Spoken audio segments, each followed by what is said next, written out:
Welcome back to the fourth video on this mini series of unpacking the realities of coaching, where I will show you two sisters very much in the process of learning, and today's video is more based around actually training the things that we did in video 3. So if you haven't seen that, check out the link above.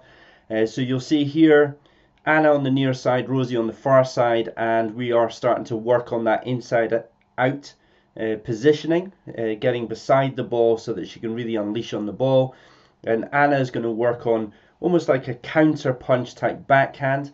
There's a little thing on Anna's backhand where she takes the racket too far around the back, which tends to be a little bit more common in the girls, but I would like, in fact I would love it if Anna had that feeling of keeping the racket out on the left side a little bit more so that she could counter punch under time pressure. So let's just have a look at the video and see what is going on. Right. Okay. Set up. Hold it.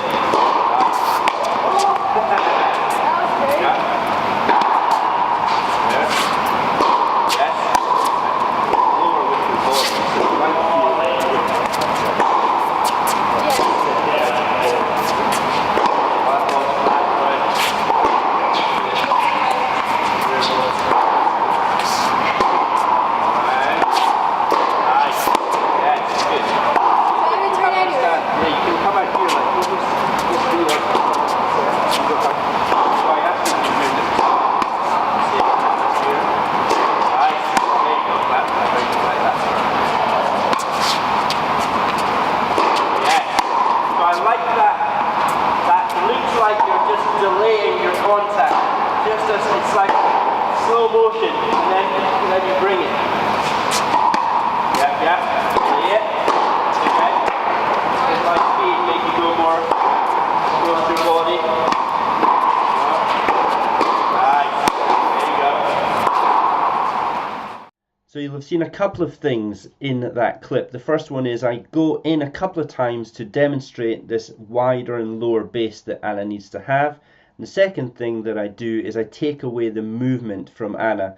So this is a very simple principle that we would use for coaching or coaching coaches, is 4 rules. If I want to regress something or progress something, I can do one of 4 different things. The first thing I can do is I can change the demands of the incoming ball to make it easier or harder. I could change the demands of the outgoing ball to make it easier or harder. I could change the demands on the movement, or I could increase or decrease the pressure using a scoring system. So in this case, I can see I want Anna to get the feeling of what it is she needs to do. So what I do is I take away the movement, put her in the corner, give her one less thing to think about, and she starts to be able to refocus. So now in this next clip, have a look and see what happens when I start to paint more of a tactical picture for Rosie. I kind of, you'll hear what I say, but I will create this situation where Anna is trying to get the ball into the backhand corner of Rosie, but if Rosie feels like she can move around, she can then choose what she wants to do with the inside out or the inside in. Take a look and see what happens. If you were, like, if we had to add movement,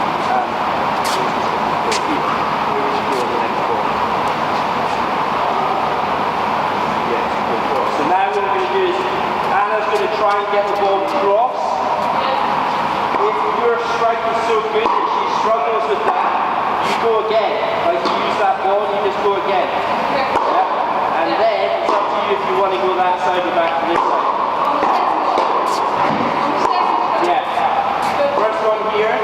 And the dream scenario here for you is Anna's going, I don't know where you're going because your timing is so good. And the dream scenario for Anna is she anticipates which side you're going, she moves in counter punches. Yeah? There you go. Hey! The point, sorry, harder. Right, delay it. My guess where she's going to the first ball. No, the side is there, but you're trying to get across court. Yeah. It will always be if you can make her hit back.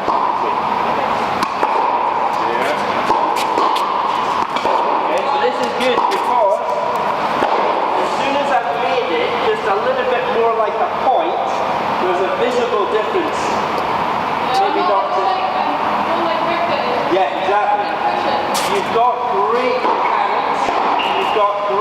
timing, just relax and let it happen.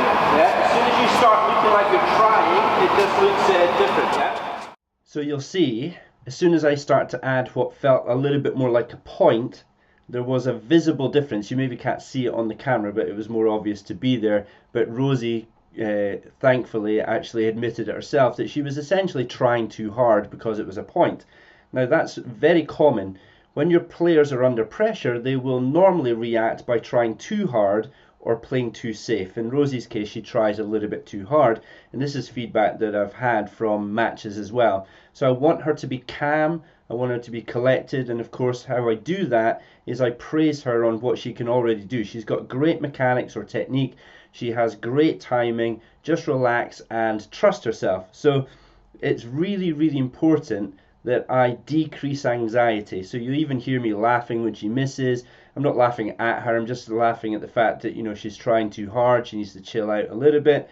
But I really go in there and make sure that I praise her and set her mind for what's about to happen next. So take a look and see what happens next. Here we go. Yes, and ballpark. You know what I mean by that? Ballpark, that's great. You're missing by inches, that's fine. Right. There we go, ballpark. Full rotation. Right, try it.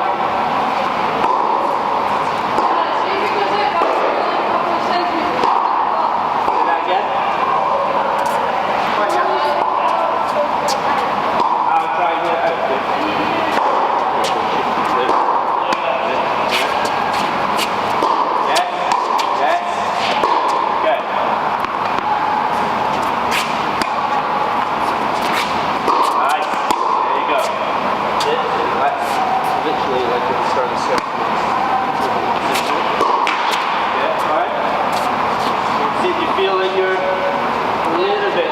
Inches out in front, so let it come alongside you.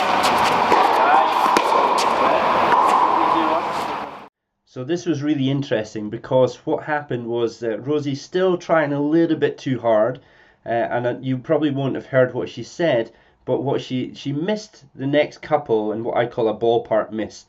It was too good in a way. She was trying too close to the lines and missing by inches, and you'll hear me say that's great, it's a ballpark miss, we're actually happy with that. But she does 2 or 3 of them, and what she says to her sister is, can you try and hit the ball back even though I miss? So she's shifting almost the responsibility onto her sister. I totally ignore that, I don't address it in any way, and I just keep on going. So you'll see that Rosie's still trying to discover it, still trying to find it. I still think trying a little bit too hard. So have a look and see what I do next. Exactly.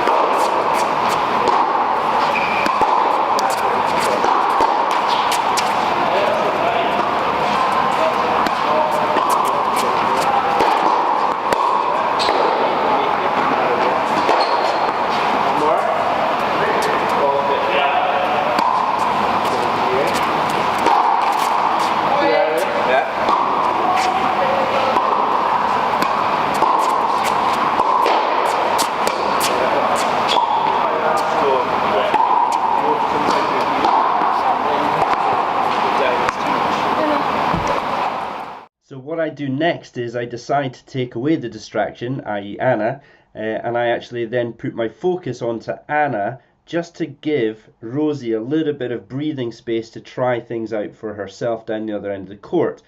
So what you can see, I'm showing Anna again that wide low base, so she creates almost kind of a good solid foundation to then use whatever mechanics she needs to do to make sure she gets that ball back. But meanwhile, Rosie's on the other end and she goes into her head a little bit, and you even hear her shouting out, oh, that was too early. So she wasn't doing that before because she's thinking more about who's on the other end of the court.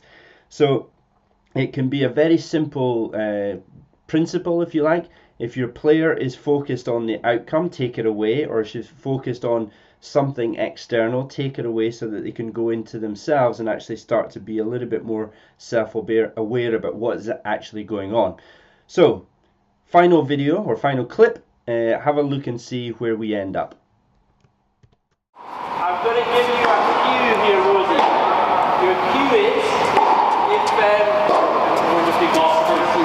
hand there. If I was hitting this ball, and Anna was the ball, so that means throwing darts in your face, and now you're the ball, right?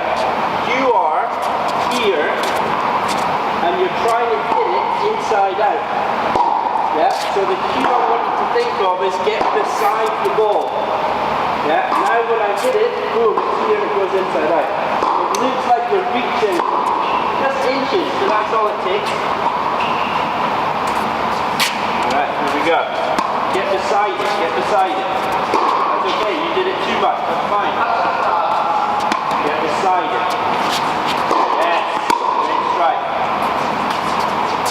Get beside it, that's better. Yes. Did you hear how I said that's better before you even hit the ball?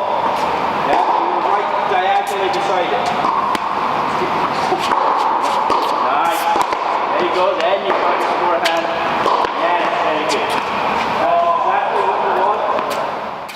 So you'll see in this video, I have gone in and given Rosie a process or a cue or a trigger to think about. I want her to really get submerged in the process, so I use Anna as a reference to show where in relation to the ball Rosie should get. She should, for a mid-court ball, try and feel like she's more beside the ball so she can really unleash on that ball and get it into that inside-out corner.